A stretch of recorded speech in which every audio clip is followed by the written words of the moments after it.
Chapter 1. The Workhouse.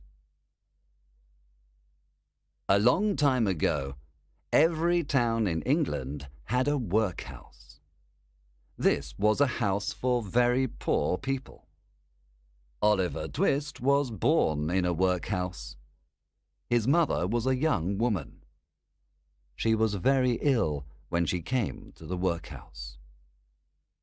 A doctor and a woman were with her. After Oliver Twist was born, his mother said, "I want to see my baby and then die." "You are too young to die," said the woman. The doctor put the little baby in his mother's arms. She kissed the baby and died. "She's dead," said the doctor. "Poor dear. She came here last night. No one knows where she's from," said the woman. The old woman began to dress the baby with very old clothes. Oliver was alone in the world. He was an orphan. No one loved him. When Oliver was small, he lived in an orphanage with other orphans. He and the other children had very little food and very little love. Many of the children died because they were cold or hungry. Oliver survived, but he was small and thin. His face was very white. On his 9th birthday, Oliver left the children's home. He was sad to leave his only friends. He went to live in a workhouse. He worked long hours for the workhouse. They gave him only one bowl of porridge 3 times a day and an onion twice a week. On Sundays, he had a small piece of bread. Oliver and his companions were very hungry and very unhappy. They never asked for a second bowl of porridge. They were afraid. But after 3 months, they became terribly hungry.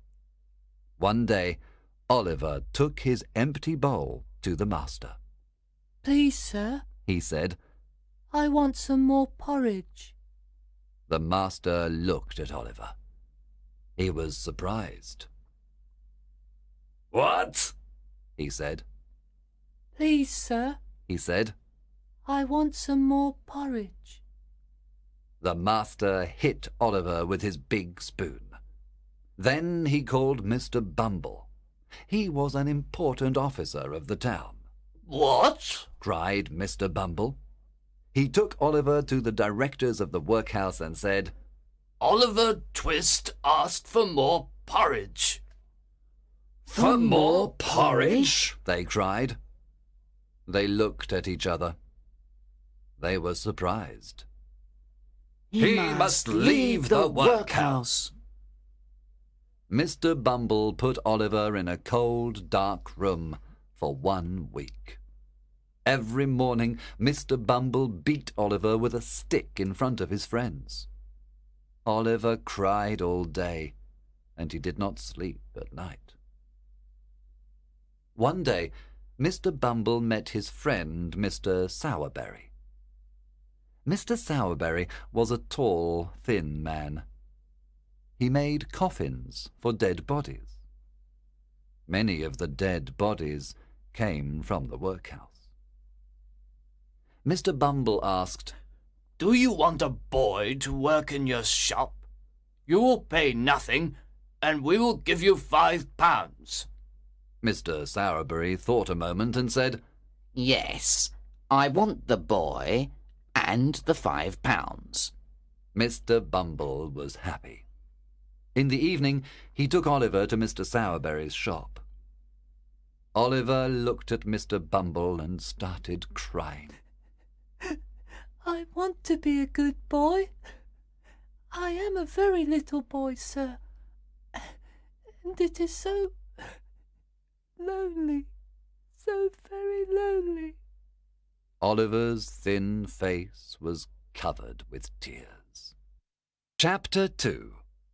Mr. Sowerberry's Shop. Here is the boy, said Mr. Bumble. Mr. Sowerberry looked at Oliver. Then he called his wife. This boy is very small. She said. Yes, he is small, Said Mr. Bumble. but children grow. Children cost a lot of money. Said Mrs. Sowerberry. She looked at Oliver and said, The dog isn't here tonight, so you can eat his food. Here are some cold pieces of meat. Oliver ate the dog's food quickly. Come with me. She said. Your bed is in the shop. You can sleep here with the coffins. Good night. There were a lot of coffins in the shop. Oliver was very sad and afraid that night. He was alone in a strange place. He was all alone in the world. He didn't have any parents, and he didn't have any friends either. The next morning, he heard a noise outside the shop door. Open the door, Said a voice. Oliver opened the door and saw a big boy. He had small eyes and a red nose. I'm Mr. Noah Claypole, Said the boy. You work under me. Open the windows immediately. Noah wasn't a friend. He was an enemy. Noah was jealous of Oliver. He pulled his hair and his ears. There were a lot of funerals during this time. Mr. Sowerberry gave Oliver a special black hat and dark jacket. Oliver became a mourner at many funerals.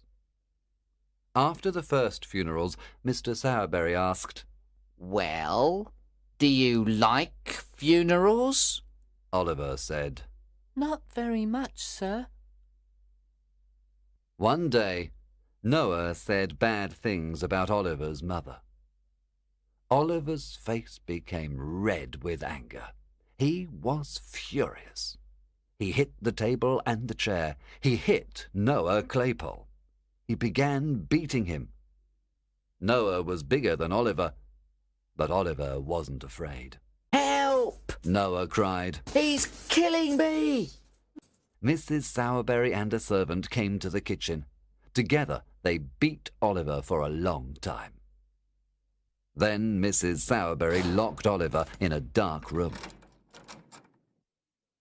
Noah went to call Mr. Bumble. Oh, Mr. Bumble, sir! Cried Noah. Oliver wanted to kill me and Mrs. Sowerberry. Please come with me. When Mr. Bumble and Noah arrived at the shop, Mr. Bumble cried, Oliver! I want to go out. cried Oliver from the dark room. Do you know this voice, Oliver? Asked Mr. Bumble. Yes. Answered Oliver. Aren't you afraid? Asked Mr. Bumble. No. Said Oliver in a courageous voice. Mr. Bumble was surprised. He's crazy. Said Mrs. Sowerberry. No, he's not crazy. Said Mr. Bumble. It's the meat. What? Said Mrs. Sowerberry. It's the meat. You gave him too much meat to eat. At the workhouse we give them porridge, and this never happens. When Mr. Sowerberry came home, he beat Oliver too. But he forgot to lock the door. That night, Oliver fell to the floor and cried all night. He cried too many tears for a little boy. Early the next morning, he put a few clothes in a handkerchief. Then he quietly left Mr. Sowerberry's shop.